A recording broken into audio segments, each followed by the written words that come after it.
Yo, what's going on, boys and girls? Welcome back to the channel. Just a little quick update here. First of all, some congratulations. Congratulations. Happy birthday to Kieran Tierney, who turns 25 today. I can't believe it's 25 already. So, you remember we talked about all these 22, 21-year-old and 23-year-olds, and then we say after a couple of years of development, when they're 25, 26, they're going to be in their prime. And, we're talking about Odegaard and all the other guys and Saka and Martinelli and Smith Rowe and all them guys. But Kieran Tierney is probably an example of a player who has been here now, is in his third year, and he's enveloped through this system. And then you can see what kind of quality that he brings.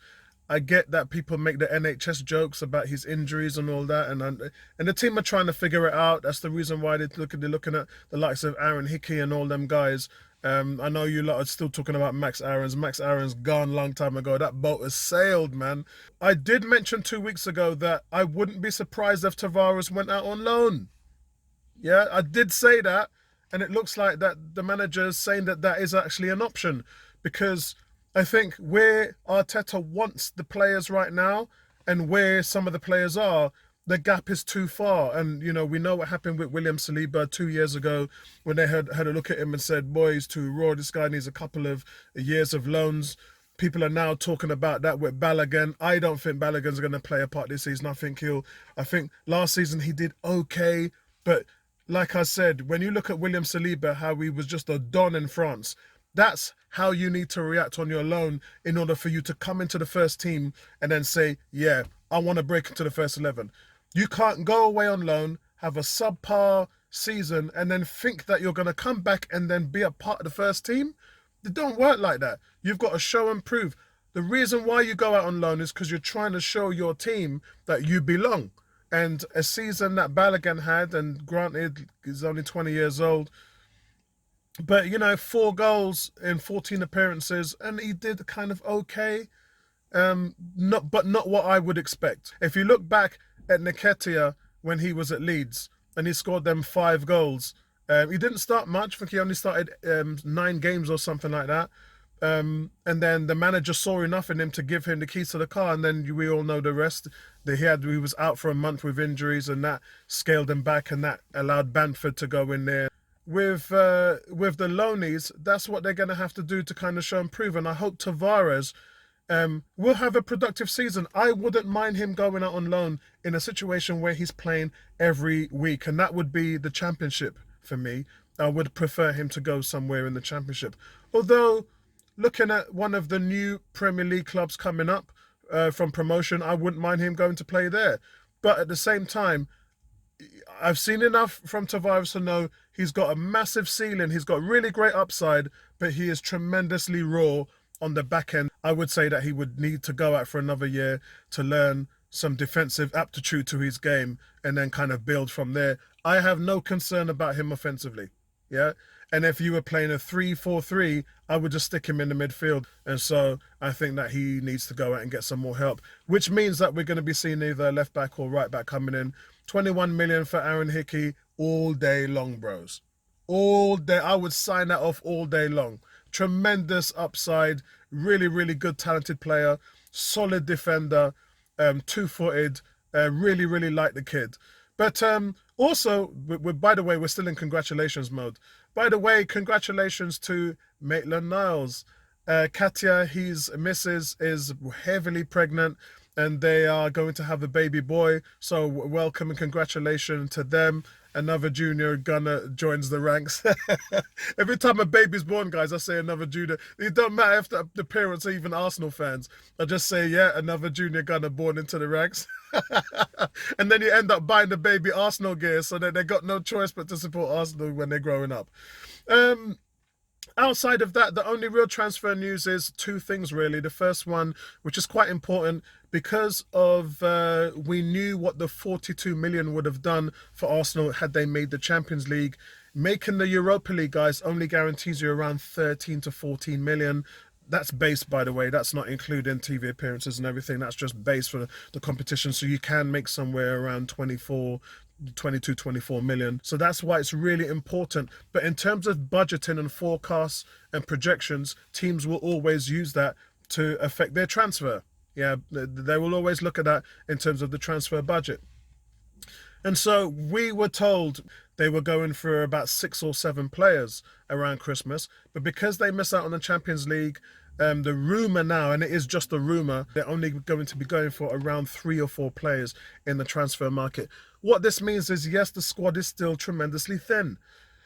If you look at the fact that there's 18 players and only Lacazette has gone, so I guess that's good news. El Nene and Nketiah will be back. So we're starting with a base 17 players. So if you look at 3 or 4 players coming in, that takes you to around the 21 mark.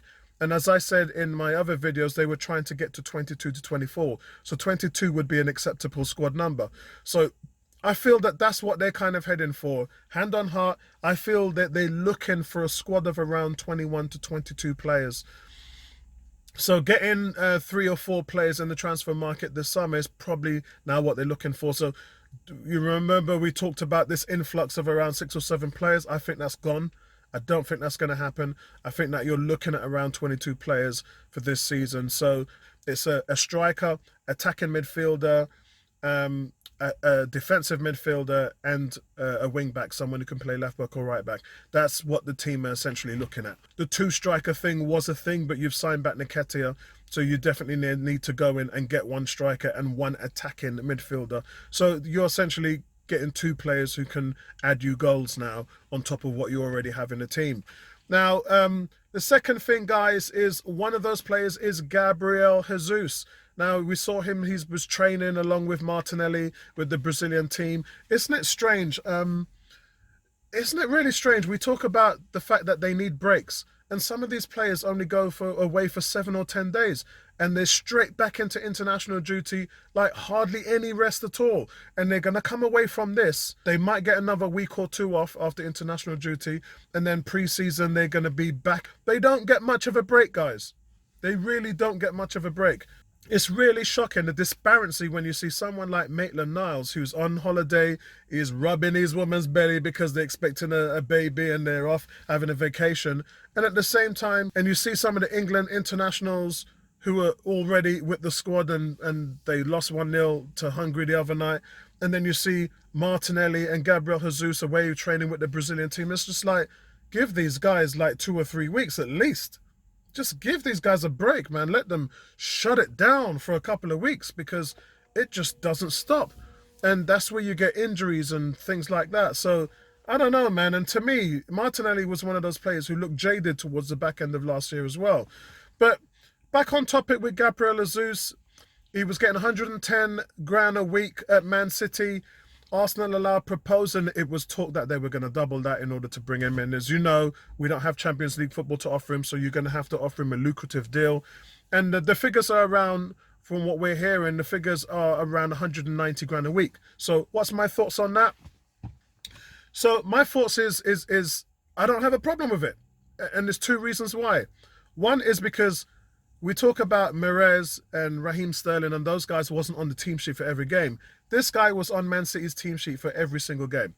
That's got to tell you how important he is. He's 25 years old. He's a player that's now entering that 26 years, which is where they say players are in their prime. He's now entering that stage of his career. A guy who's played for the league champions, back-to-back seasons, title winners, can really get you a job done because he scores goals, he creates, and he works hard on the defensive side of the football. Now, the other side of it, guys, is why I don't have an issue, is because Lacazette was getting 180 for doing nothing. And all you've done is you've swapped in the 180, you got rid of that, and now you've got in 190. So it's apples for apples. And what you're getting is a younger, a more productive, a more creative, a more hard-working guy, a fitter player as well, and a player who adds some new dimension on the defensive end. If you have Nketiah in there as well, and remember I showed you the statistics with Martin Odegaard, #1 in the team in pressures and hurries, #1 in possession won in the final third. So if you add that table in with Saka and with Nketiah and with Gabriel Jesus, then you've got 4 competent guys who are harassing and rushing and working hard and just not stopping the pressure, shutting down defenders, closing down passing lanes. And that is what the manager wants. That's what Arteta wants. Did he get that last season? Only sparingly. It wasn't consistent enough. And it was a lot better when Nketiah came into the team. So I think that You've got to start with your ethics, you know, those foundation ethics that you have for a team. There's the minimum, yeah, standard that you have for your team. You got to start with that. And that's something that we ain't really had, especially with Aubameyang and Lacazette in the team last season. You always were trying to put square pegs in round holes. And it wasn't until sort of the end of the season, and even at the end of the season when you didn't have a party, you didn't have a Tierney, Tomiyasu was up and down. So you just didn't really have the foundation of a team, of a starting 11 throughout the season. And I'm hoping that it bodes well for next season. I really do.